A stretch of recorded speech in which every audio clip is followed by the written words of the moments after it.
And we're going to go ahead and pull up our slides so we can start getting information. I do want today's session to be interactive and for you to be able to ask any questions that you might have regarding sleep and sleep resources as we move through. So please feel free to drop those into the chat. And I'm just going to double check to make sure that that's enabled.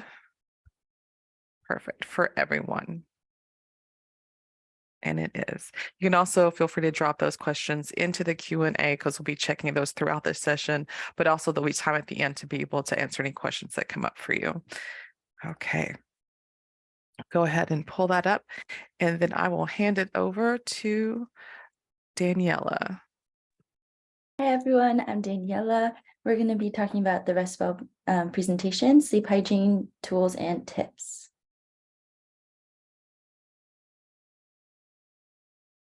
Awesome. So some of the objectives we're going to cover today is review statistics of mental health and sleep hygiene and how they connect, identify obstacles to getting proper sleep, discuss the importance of self-care and creating sleep rituals, and learn sleep tools and tips to assist in improving overall sleep quality.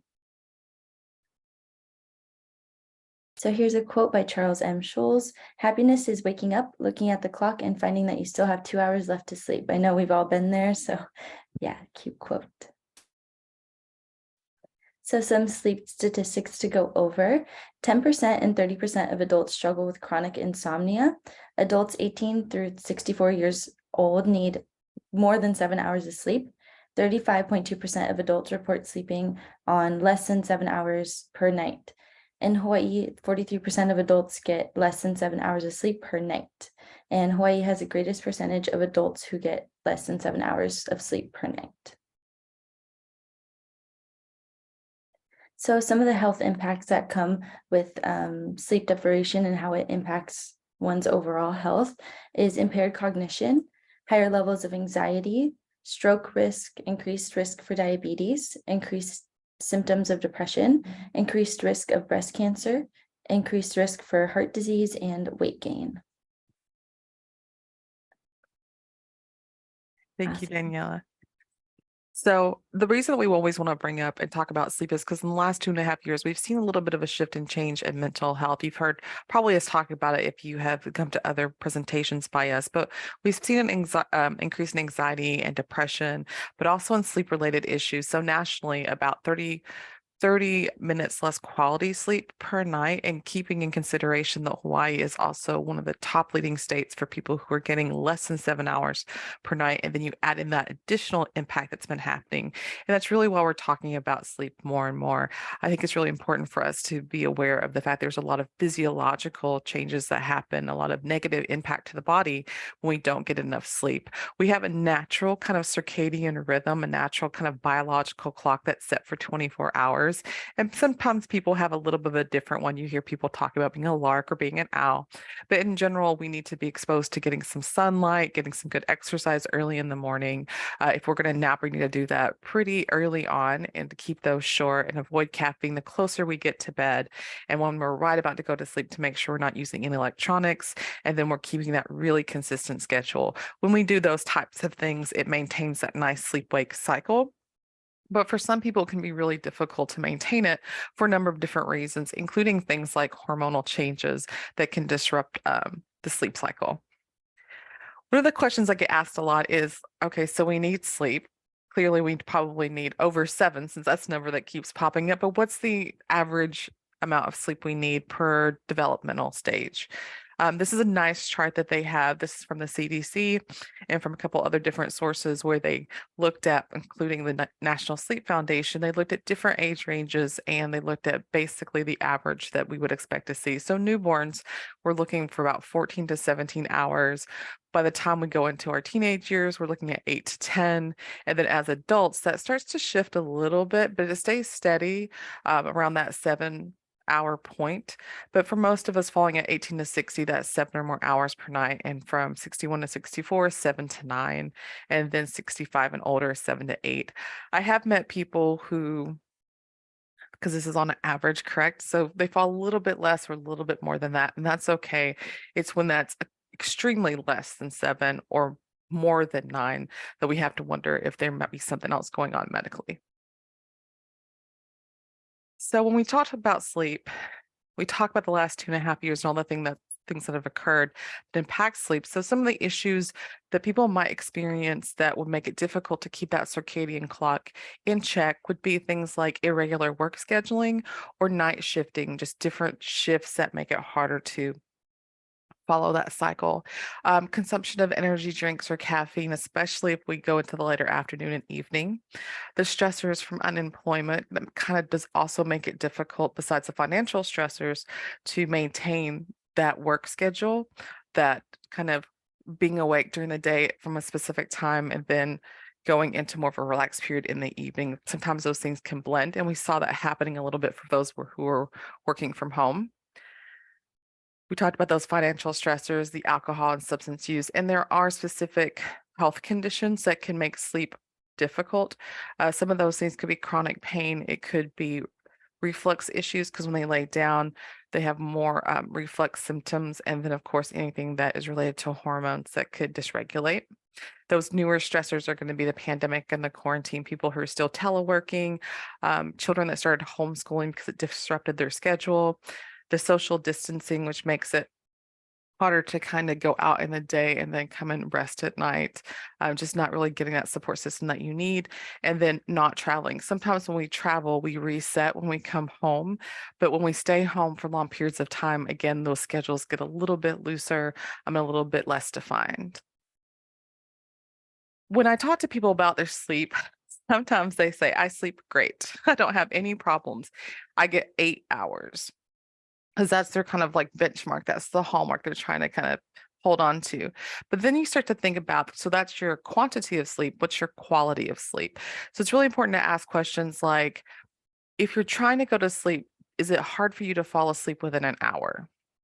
So is it taking you a long time to fall asleep? When you fall asleep, do you find that you're waking yourself up because you're having a hard time breathing or you're snoring?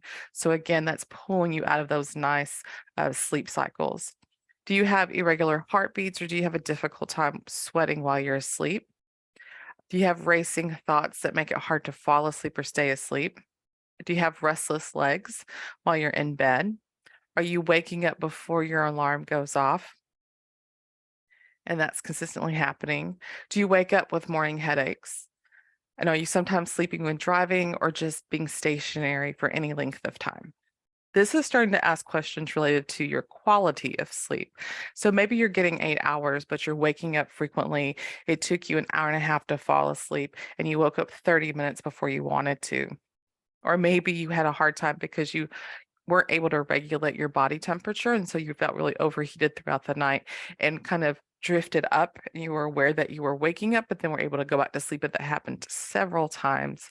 Or you're just waking up gasping or having issues with like maybe your chest hurting a little bit.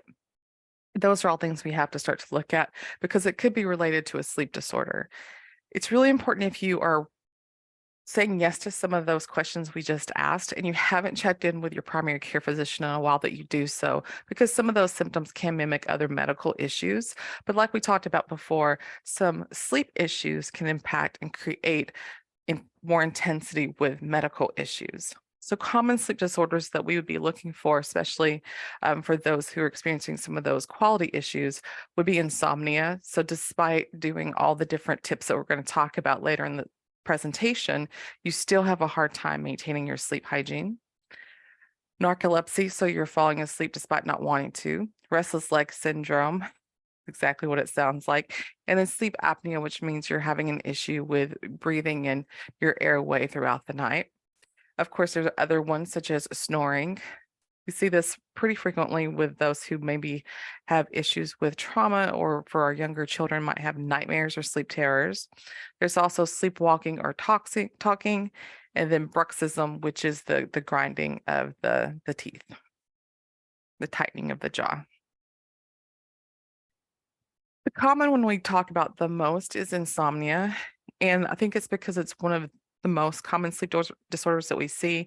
This is going to be someone who really works to maintain their sleep hygiene, but despite that, they still have issues with falling asleep, staying asleep, getting those quality hours of sleep, even if the environment's perfect for sleep.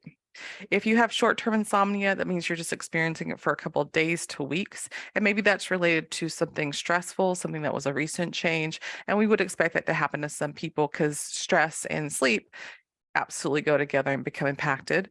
If you're someone who's been struggling with this for more than 3 months, we consider that to absolutely be chronic insomnia. And it's really important that we make sure that that's not being caused by other medical issues and starts to get addressed. Because what can happen is that you start to suffer from things like being fatigued in the daytime. Maybe you're sitting at your desk at work and you're having a hard time staying awake, especially at that 2 p.m. slump time. For some people, I find their number one complaint actually starts with issues with attention, concentration, and their memory. And it's not something that they have had issues with before or not to that level. And they start to make comments like, I just keep forgetting things or I can't attend to what I need to work on. It's really hard for me to pay attention. But it's also at the same time they're saying that I'm getting really poor sleep. I haven't been able to get good sleep. And so we start to wonder if those two things are connected. You can also feel irritable because you're not getting the rest that you need. And then you start to worry about your sleep. So you worry before the night comes if you'll get enough. You'll worry about how much it'll impact you. And of course, that starts to create a cycle in which you don't get enough sleep. You worry about that, and then you get less sleep because you're worried. So again, it's really important to check in with that primary care physician to see what could be happening with your sleep issues.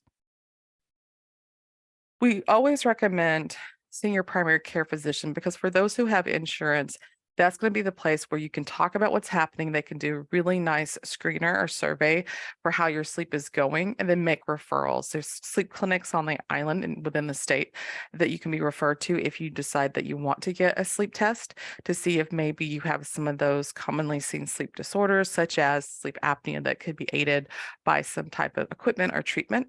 There's different types of disorder treatments. Let's see, the first one there is the CPAP therapy. There's oral appliance therapy. So for some people, they choose to do things like bronchodilators. They'll put a little band here to help pick up those kind of airways to get a little bit more oxygen. Some people might do some supplementary things like melatonin. For others to address those anxiety issues or to work on the insomnia, they'll work on cognitive behavioral therapy. There's a specific module called insomnia that is related to that can be extremely helpful for those who have chronic insomnia. There are other sleep medications that you can always discuss with your doctor. Also, for people who have less sunshine than we do, maybe bright light therapy to get that exposure early in the day so the body starts to acknowledge that's the daytime and then kind of wind down towards the night. For some, it could be structural in nature within their airways, and so they might consider surgery. And for those who might need a little bit of additional support, but the CPAP therapy isn't a good fit for them, they might turn and look at upper airway stimulation, which is massaging to be able to, again, improve those breathing airways. A lot of different options for the sleep treatments. And so it's always important to get your providers on board to assist you with learning about what those are and what could be your best fit. One of the things that I think is extraordinarily helpful, I've been trained in CBTI, which is a kind of behavioral therapy for insomnia. I've worked with people who have had chronic insomnia, and it's hard to get a really accurate picture. I think one of the things people say is, how would I know I'm asleep? When I would ask them questions about like the quality of their sleep. And I'm like, that is true, that sometimes we're not aware of the severity of our sleep issues because we miss out of them because we're sleeping. But it is important to track what you are aware of. So a sleep diary is a fantastic thing to create before you ever go to see your primary care physician. And what it really does is it looks at in depth a 2-week period to see what's happening behaviorally and at night nocturnally while you sleep. So it's going to record things like when you go to bed, when you wake up during the night, and when you're waking up in the morning, and all the different types of behaviors that could possibly be disrupting it, such as things like when are you napping, when are you exercising, and how much caffeine are you consuming and when. So let's look at a little bit of an example. This one's a really nice one that they have that's available through that link. If you look at the sample 2-week sleep diary, let's start on the far left. my left, you'll put in the date and the day of the week. Why is the day of the week important? Because maybe your schedule looks different on a Saturday than it would on a Tuesday because it's a little bit more lax on the weekend. And you're going to identify what type of day that is as well, because it's possible that you could have taken that day off work or it's a vacation day. So we're just really trying to capture what type of day is it, because we want to know what we would expect to see. So then it tracks from noon to 11 a.m. And what you're going to put in those boxes at that time are different things. So, for example, if you had coffee, cola, or tea throughout the day, you would put a C. If you took any type of medicine, you would put an M. If you drank alcohol, you'd put an A during the time that happened. Same for E for exercise. B goes in the box where you want to be going to sleep and you are in bed. And then the Z goes when you think you fell asleep. Now, if you think you fell asleep but then woke up during the night at a specific time, you skip to the box you were awake and then put the Z's back in. Let's look at the example that they gave on this sleep diary. So for that sample line in the gray, the day of the week was Monday and it was a work day. So at 1 p.m., they exercised. At 6 p.m., they had alcohol. At 7 p.m., they Z'd. So that is indicative of probably a nap there. And then at 10 p.m., they went to bed, but not until midnight do we see another Z, which means they were in bed at 10, but it took them up to midnight to fall asleep. So there you see it's over an hour and a half for them to go to bed. They're tracking at midnight 1, 2, and 3, but then something happens at 4 and they wake up again. And then they're back to sleep at 5 and 6. And then when they get up in the morning, they have that coffee and some medicine. So that gives us a really nice sample of what their day looked like. And if we kind of break it down just a little bit, we see that that 7 p.m.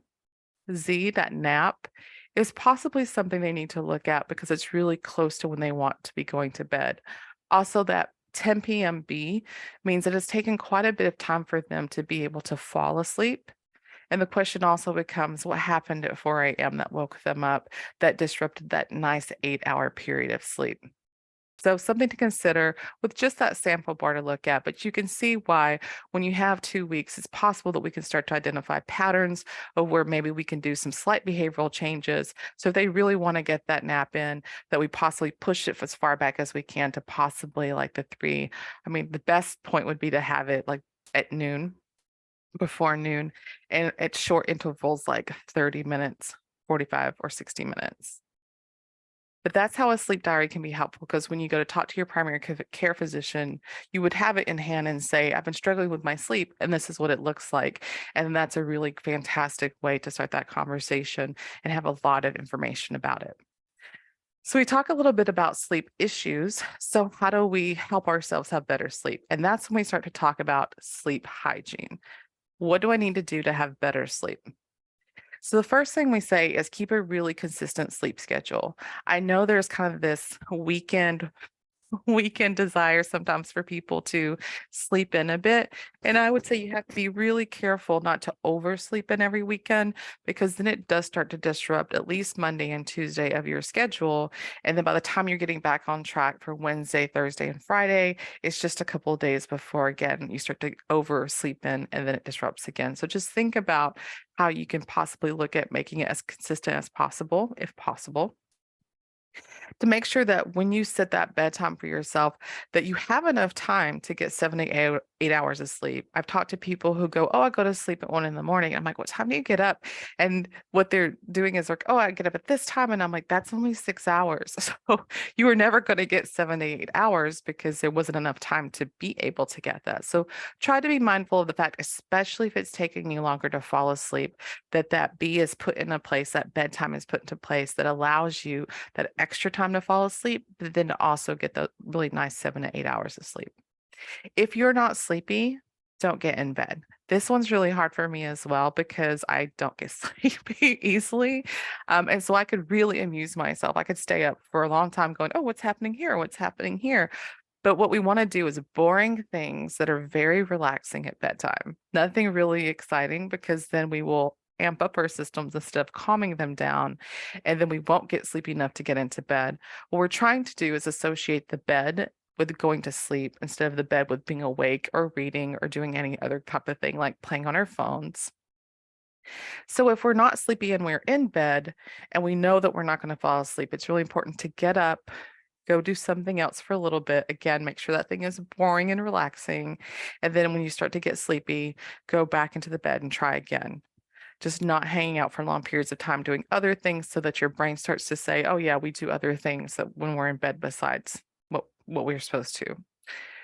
Try not to be on your electronics 30 minutes before bedtime. Again, I know that can be hard. Some people like to enjoy it right up to the time they go to sleep. But again, you need that time to kind of rest and relax before you fall asleep. Try to avoid heavy meals before bedtime because your body will be digesting, and that will keep you awake. If you're going to exercise, which we do recommend, to do that earlier on in the evening and to maintain a healthy diet that doesn't have a lot of caffeine or sugar close to bedtime as well. And of course, alcohol or heavy fluid consumption, if possible, to move that away from right before bedtime, because it will wake you up if you have to go and have a bathroom break in the evening during your sleep time. So these are some basic hygiene pieces, but there's other things that you can environmentally do. It can be nice if you're able to create a space for sleep that's decluttered and neat for those who suffer with things like allergies, asthma. It really helps to have those clean sheets to be able to decrease any of those responses. Make sure that your pillows and your mattress are comfortable for you. I know that can be difficult if you're in a partnership because maybe they like it to be very soft and you like it to not be. And so finding a balance is really hard, but as much as possible, make sure those things are comfortable because that's what you're sleeping on. That's where you're getting good rest and relaxation. Using calming colors and scents, and that's really kind of individualized. What is calming to me could be something that you don't enjoy looking at. But again, creating an environment that's conducive to sleep and relaxation is really important. If you can limit the noise and light, that's helpful. I wouldn't recommend unless you just have to, because that's what helps you sleep. But having no noise can be really difficult. I work with people who had chronic insomnia, and sometimes they would swing to the extreme end and they'd say, I put in the blackout curtains and I made sure you can't hear anything. But then what they would discover is because there's no white noise in the background, there's no like fan noise or anything that's kind of covering or masking other noises, that they would wake up when the dogs would bark in the neighborhood, or they would wake up when the sprinklers would go off, and that would disrupt sleep. So think about what your appropriate and comfortable level of noise and light is so that you're able to kind of maintain that. If you need to, you can always use curtains or sleep masks. This one's kind of unique because it's more nationally, we would say it, but we say keep your room cool because you want your body temperature to be a little bit lower to help ease you into that nice sleep. For those people who might, for example, have hormonal issues they're working through, it's very hard for them to regulate their body temperature. And as the temperature rises, they're more likely to wake up. In Hawaii, some people, quite a few people, don't have air conditioning. And so it can be difficult to, for example, get to 60 in the summer.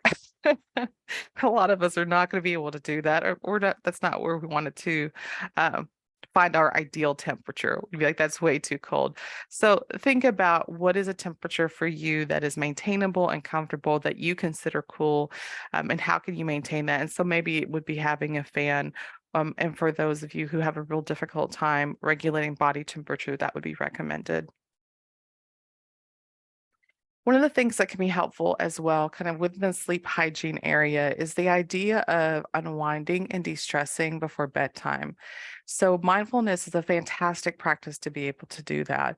We are all living in a time that's extraordinarily stressful, and being able to acknowledge that and then build in some time before bedtime to address that can be very, very helpful for sleep.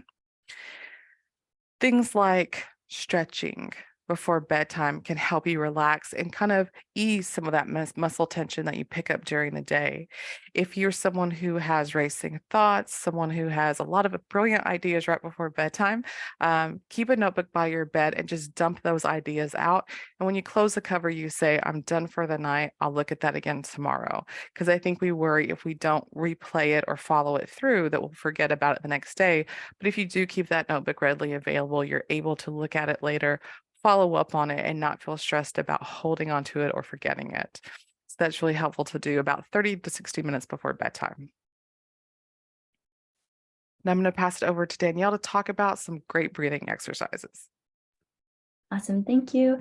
This is a breathing exercise that we're going to cover, the 4-7-8 breathing. The first step is to close your mouth and inhale through your nose for 4 counts. Then you hold your breath for 7 counts. And then after you exhale very, very slowly for 8 counts to allow yourself for better breathing. Hopefully this would help someone if they're not getting good sleep to be able to breathe a little easier. And then step number 4 is just to repeat it 3 times, step 1 through 3. And step number 5 is to do this exercise at least twice a day or when you're feeling stressed. And the next slide, we're going to practice some.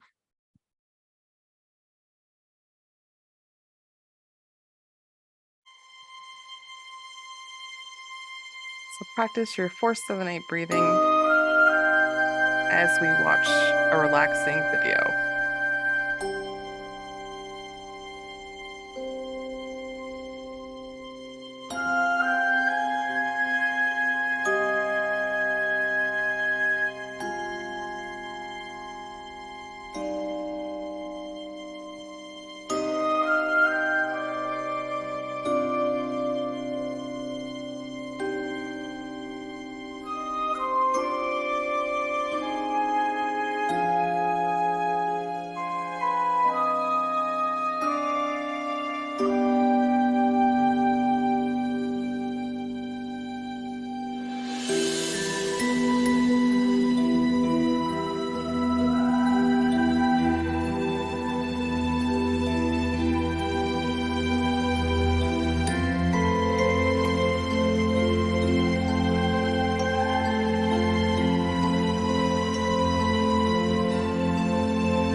That video was a 4-minute meditation that we actually have available on our YouTube. I think that when we talk about mindfulness, it can feel really overwhelming when we already have a really busy schedule. But for us here at MHAH, we really like to think of mindfulness as something that can be done within 5 minutes. And that's why we created the 4-minute meditation playlist that you find. Please feel free to share it. But for me, it's really nice just to take a few minutes out of the day, especially right as we're unwinding at night, to be able to relax and to get some of that nice breathing exercises in. I forgot because I was looking at all the really fun video stuff. But either way, it's relaxing. And whether you want to do that practicing your deep breathing or just enjoy the music and the visuals to de stress, it can be really helpful. There are some different resources that are available. Again, the first thing I would recommend is create that sleep diary, talk to your doctors about maybe some of your concerns to see what some of their recommendations are, and be a good advocate for yourself if you feel like you need some additional support or referrals to a sleep specialist. There's a lot of information that can be found at Sleep Education, the National Sleep Foundation, the American Sleep Association, which is where I got that great sample of the sleep diary, and the Division of Sleep Medicine at Harvard and Harvard's Medical School. There are some different types of apps that we would recommend. So if you're wanting to learn a little bit more about relaxation or mindfulness, Calm and Headspace are both two different apps that could be used. Other apps that could be good for mindfulness and sleep are the COVID Coach. The COVID Coach is one that helps you practice some mindfulness skills, but also to track your mood and how you're doing. It was created to be able to support people who are experiencing stress to learn how to check their moods and to learn new skills.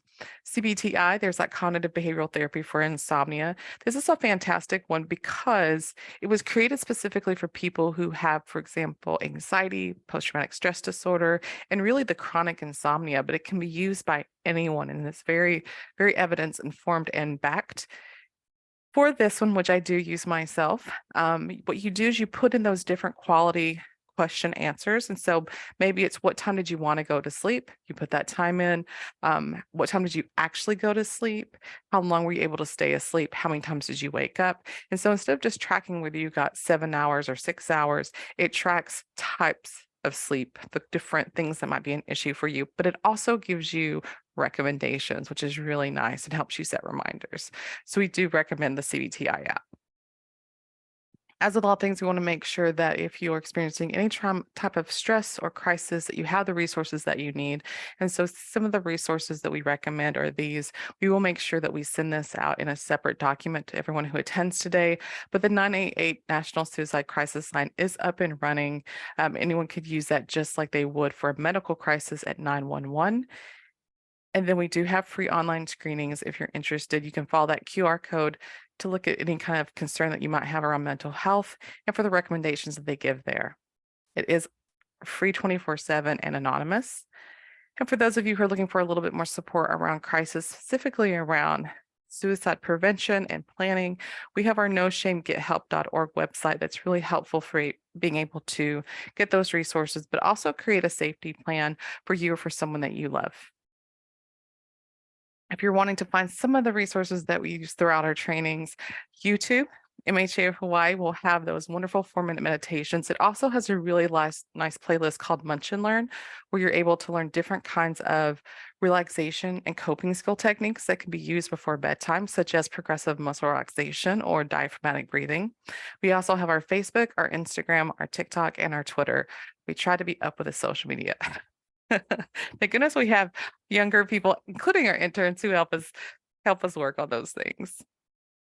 If you're looking for any more information, you can always reach out to us and email us at info@mentalhealthhawaii.org or just call us in office at 5211-8464 for Oahu or 242-6461 for our Maui County. We always like to get your feedback on how we've done today. So that QR code will take you to our evaluative form. And that's where you can talk about the things that were helpful for you or the things that you would have liked to have seen or trainings that we just haven't created yet, but you really feel the community needs. So we always really tell people we look at the feedback and we're constantly creating new trainings and adjusting and addressing our old ones to make sure that they're current and they're providing what we want them to. So I wanted to give a little bit of time to be able to answer any questions that you might have. Please please feel free to drop those into the chat, but I'm going to double check our questions and answers.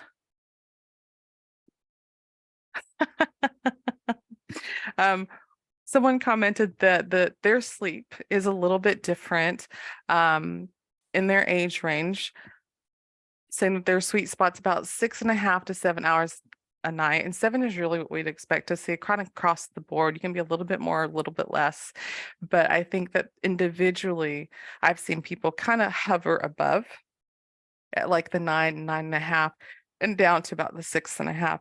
And I think that that can absolutely happen as long as you're not having any issues feeling rested throughout the day. If you're not having any like sedentary fatigue, as long as that quality remains there, even if it's like extended times that you're getting kind of a little bit below the 7 or above the 9, then that's fine. I'm checking the second comment we have about so that you only have 2 or 3 afternoons when commuting for an hour home that I begin to yawn every 5 minutes and almost feel like I could fall asleep while driving. I generally sleep in 2.5 to 3 hour segments during the night to get up for going to the bathroom. So what happens when people get up regularly at night to go to the bathroom is that it disrupts that pattern of sleep that's there. And really what we're trying to do is to hold the pattern because we want to get into that nice REM sleep and come back out of it. And that's part of the circadian rhythm, is that not only have the 24-hour period, but throughout the night while we're sleeping, we have the sleep rhythms where we're trying to get into that deeper, more restful sleep. And every time that you wake up and get up, it resets that part of the pattern, the part where you have to kind of begin and it just deepens, and then you get that deep, deep restful sleep. And so I think what's probably happening with the multiple times is that it's just pulling you out of that deep sleep, and you might be feeling a little bit more fatigued during the afternoon. I would recommend seeing if you can't change a little bit, maybe of the liquid consumption and the times that that's happening, but definitely checking in with primary care physician to see if they have other recommendations or changes that could be made to help to get a little bit more length of time throughout the nights between those bathroom breaks. Excellent. Any other questions regarding some of the content that we presented today, please feel free to drop those into the chat or into the Q&A.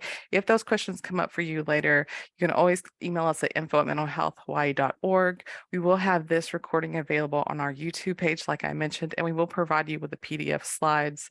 This is just a really nice general snapshot of what there could possibly be that impacts your sleep, the type of sleep disorders that are present, and also the type of treatments that are readily available. And it's really nice to be able to kind of check in to see if anyone's in need of support, considering where all of our sleep has been the last few years. I don't see any questions coming up for us. So hopefully you're able to enjoy that self-care video a little bit and get some of that mindfulness already into your day. And it's Aloha Friday, so it's a great way to cap it off before we move into the weekend.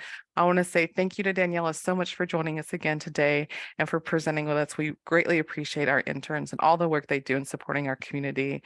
If you ever need anything, even if it's tips for sleep, please feel free to reach out to us and have a fantastic day.